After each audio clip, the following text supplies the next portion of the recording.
ઓ પદ્મની બેન, મારો સવાલ આજે તમને છે કે પહેલા તમે એમ કહો કે તમારે કરવું છે શું?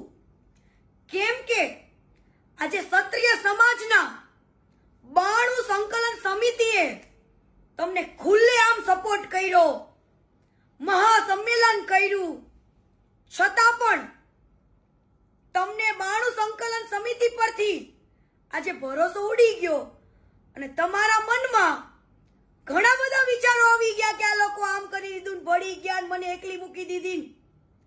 તો બેન, પેલા તમારે શું કરવું છે ને વિચારી લ્યો.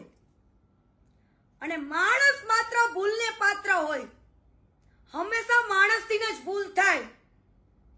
રૂપાલા સાહેબના શબ્દોની ભૂલ છે, માણસ ખરાબ નથી. આજે